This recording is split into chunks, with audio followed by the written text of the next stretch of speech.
Hello दोस्तों, research houses ICICI bank share पर अपनी नई रिपोर्ट लेकर आए हैं और नए टारगेट्स भी लेकर आए हैं। तो आज हम उन टारगेट्स के बारे में बताएंगे और टारगेट्स एक चीज पर इशारा करते हैं कि बहुत बड़ा अपसाइड है अभी बाकी आईसीआईसीआई बैंक के शेयर पे।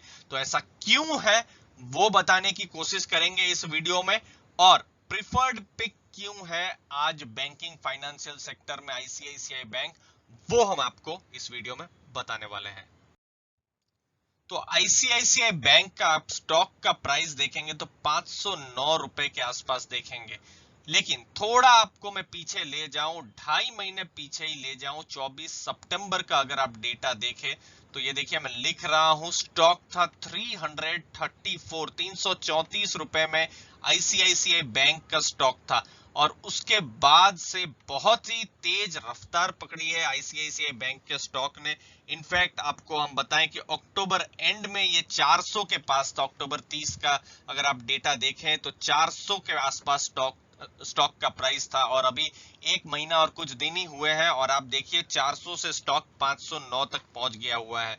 तो ये बहुत ही बड़ा एक मूवमेंट है पिछले एक महीने में इनफैक्ट आप देखें तो। और अगर आप एक साल की बात करें तो पिछले साल ईयर एंड में 552 का इसने हाई पकड़ा था और 268 का लो था जब ग्लोबल सेल ऑफ आया था, तब एक 268 तक इसका स्टॉक प्राइस भी नीचे गिरा हुआ था। लेकिन अब क्या, आगे क्या है बिजनेस की स्थिति और क्या प्रोबेबल स्टॉक प्राइसेस के टारगेट है, वो जानने की कोशिश करते हैं। अब आईसीआईसीआई बैंक पर जो ब्रोकरेजेस, जो रिसर्च हाउसेस है, उन्होंने पॉजिटिव कमेंट्री की है। अब आईसीआईसीआई बैंक तो एक जगह में है, लेकिन जो अगर आप इकोनॉमी के हिसाब से देखें या पूरे बैंकिंग सेक्टर के हिसाब से देखें तो बहुत ही पॉजिटिव चीजें हुई है। पहला है, इंटरेस्ट रेट लो है, यानी आरबीआई का स्टेटस को है, यानी आरबीआई ने जो अभी कुछ दिन पहले जो भी रेट्स जो थे उनको चेंज नहीं किया था, बहुत ही पॉजिटिव थे। इसका मतलब क्या है, थोड़ा समझाने की कोशिश करता हूं। समझ लीजिए आप कोई लोन लेते हैं, पर्सनल लोन या घर खरीदने के लिए होम लोन लेते हैं या अपने बिजनेस के लिए आप बिजनेस लोन लेते हैं, तो आज की तारीख में जो आपको ब्याज दर जो मिल रही है, जो इंटरेस्ट मिल रहा है, जो भी, वो बहुत कम है। पहले समझ लीजिए कार लेने के लिए आपको 10-11% तक का आपको ब्याज चुकाना पड़ता था, आज 7-8% तक आपको जो भी है इंटरेस्ट रेट आपको है। तो अलग अलग लोन में उस हिसाब से ब्याज दरें कम हुई है। तो इससे क्या होगा, ग्रोथ बढ़ेगा। तो ये सिर्फ एक बैंक की बात नहीं कर रहे हैं, हर बैंक की बात कर रहे हैं, बैंकों की हम बात कर रहे हैं। तो इससे ग्रोथ बढ़ेगा क्योंकि सस्ते में अगर आपको लोन मिल रही है तो फिर आप खर्चा करेंगे। अपने बिजनेस के लिए भी आप सोच सकते हैं, कहीं आपको बिजनेस के लिए 16-17% कभी देना पड़ता था अगर, तो आज आपको कम रेट में आपको बिजनेस के लिए लोन मिल रही है।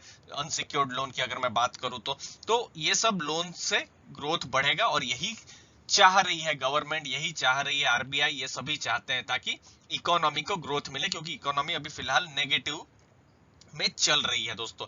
अब इससे क्या हुआ है, ब्रोकरेजेस ने अपने टारगेट को रेज कर दिया है, यानी बढ़ा दिया है आईसीआईसीआई बैंक पर। और ये भी नोट किया है कि आईसीआईसीआई बैंक का बहुत अच्छा खासा इन्वेस्टमेंट है डिजिटल प्लेटफॉर्म्स पर, क्योंकि आजकल डिजिटल की बहुत बातें हो रही है। तो आईसीआईसीआई बैंक ने अच्छा खासा खर्चा किया है अपने डिजिटल प्लेटफॉर्म्स पर, तो इसको भी उन्होंने नोट किया है। अब आते हैं टारगेट्स की तरफ। सबसे पहले सीएलएसए, उन्होंने 625 रुपए का टारगेट दिया है और उनका इससे पहले का टारगेट था 560 रुपए का। तो उन्होंने अपने टारगेट को 560 मतलब 10% ऑलमोस्ट अपना टारगेट को बढ़ा दिया है। अगर आईसीआईसीआई बैंक की हम बात करें तो उनका कहने का है कि क्वालिटी ऑफ अर्निंग्स में इंप्रूव हुआ है। मतलब पिछले 5-7 सालों में जो कंपनी है आईसीआईसीआई बैंक है, उसने अर्निंग्स जो है वो बढ़ाई है, अच्छी की है, उसको उन्होंने नोट किया है। बिजनेस वॉल्यूम जो है और जो क्रेडिट कॉस्ट जो है, जो बैंकों को जो खर्चा पड़ता है, ये कोविड के बाद नॉर्मलाइज हो जाएगा, ऐसा उन्होंने अपनी नोट में कहा है। और बैंक का बहुत अच्छा पोजीशन है। और ये पीपीओपी का मतलब होता है दोस्तों, प्री प्रोविजन ऑपरेटिंग प्रॉफिट। आपको अगर कुछ डाउट है इस पर तो मैं डिटेल में आपको कमेंट सेक्शन में समझा दूंगा। कमेंट में जरूर पीपीओपी लिखिए तो मैं आपको बता दूंगा दोस्तों। तो ये बहुत ही इंपॉर्टेंट मैट्रिक्स होता है जानने के लिए। किसी भी बैंक को अगर आप रिसर्च करें तो बहुत डिटेल में इसके लिए जाना पड़ेगा। पुराने वीडियोस में मैंने इसको बहुत डिटेल में समझाया है। जब प्रोविजनिंग होती है उससे पहले का क्या ऑपरेटिंग प्रॉफिट है, तो इसको पीपीओपी कहा जाता है दोस्तों। तो पीपीओपी बहुत ही वेल पोजीशनड है अगर आप आईसीआईसीआई बैंक की बात कर रहे हैं तो। मोतीलाल ओसवाल 630 रुपीस के टारगेट में आ रहा है। देखिए उन्होंने आईसीआईसीआई बैंक का भी टारगेट को बढ़ाया है और ये कहा है कि बैंकिंग और फाइनेंशियल सेक्टर में ये उनका one of the top pick है। मतलब अगर आज भी आप सोच रहे हैं कि भारत में बैंकिंग या फिर एनबीएफसीज या फिर ऐसे जो इंश्योरेंस, ये जो सेक्टर है बैंकिंग फाइनेंशियल से जुड़े हुए सेक्टर में आप कुछ कंपनी ढूंढ रहे हैं, तो मोतीलाल ओसवाल जो ब्रोकरेज हाउस है उनके हिसाब से ये one of the top pick ICICI आईसीआईसीआई बैंक। और बैंक धीरे धीरे अपना मार्केट शेयर को बढ़ा रहा है, गेन कर रहा है, वो उन्होंने नोट किया है अपनी रिसर्च रिपोर्ट में। बैंक के बहुत ही स्ट्रांग रिस्क कंट्रोल है, ये उन्होंने बताया है। और भविष्य में, जी हाँ, भविष्य में हेल्दी सस्टेनेबल ग्रोथ कंपनी दे सकती है, बैंक दे सकती है, एक अच्छा खासा ग्रोथ दे सकते हैं। तो इन्वेस्टर एक अच्छे खासे ग्रोथ की उम्मीद आईसीआईसीआई बैंक में रख सकते हैं, ऐसा उनका मानना है। अब 2 टारगेट आपने देखे, अब यहाँ पर 5 और टारगेट्स है। ये देखिए निर्मल बांग उन्होंने 590 रुपीस का टारगेट दिया है। अगला प्रभुदास लीलाधर उन्होंने 614 रुपए का टारगेट दिया है। फिर है दौलात, उन्होंने 585 रुपीस का टारगेट दिया है आईसीआईसीआई बैंक पे। एम्बिट उन्होंने 570 रुपए का टारगेट दिया है, ये उन्होंने दिया है। एमके उन्होंने 600 रुपए का टारगेट दिया है। तो अभी का जो स्टॉक प्राइस है 500-510 के आसपास में, तो आराम से मैं एक एवरेज यहाँ पर देखूं तो एक 20% का अपसाइड यहाँ पर बनता है। पर यहाँ पर आपको ध्यान देने की जो जरूरत है, जो रिस्क फैक्टर अगर आपके लिए है, तो वो ये है कि ये फंडामेंटल टारगेट्स है। यहाँ हमने टेक्निकल को डिस्कस नहीं किया है। टेक्निकल कभी और चार्ट्स के हिसाब से, कैंडल्स के हिसाब से, आरएसआई वो सब के हिसाब से हम किसी दूसरे वीडियो में हम डिटेल में देख लेंगे। लेकिन ये फंडामेंटल टारगेट है, इसका ऐसा नहीं है कि ये 10 दिन में आ जाएगा, 15 दिन में आ जाएगा।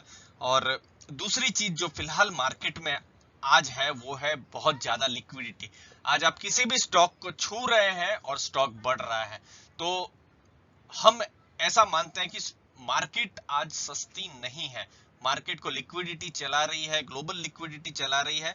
तो अगर कुछ ऐसा करेक्शन जैसा आता है तो फिर आईसीआईसीआई बैंक हो या कोई भी बैंक या कोई भी स्टॉक हो, उसमें भी करेक्शन आ सकता है। तो उसके लिए भी इन्वेस्टर्स को रेडी रहने की जरूरत है। तो ये जो ब्रोकरेज हाउसेस के रिपोर्ट है, इसको आप जरूर देखें, समझें, लेकिन अपना रिसर्च भी जरूर करें, वो ज्यादा जरूरी है। और कन्विक्शन जरूर रखें अगर आपको किसी भी स्टॉक में या म्यूचुअल फंड में अगर आपको इन्वेस्ट करना है तो। दोस्तों उम्मीद है आपको वैल्यू मिली होगी।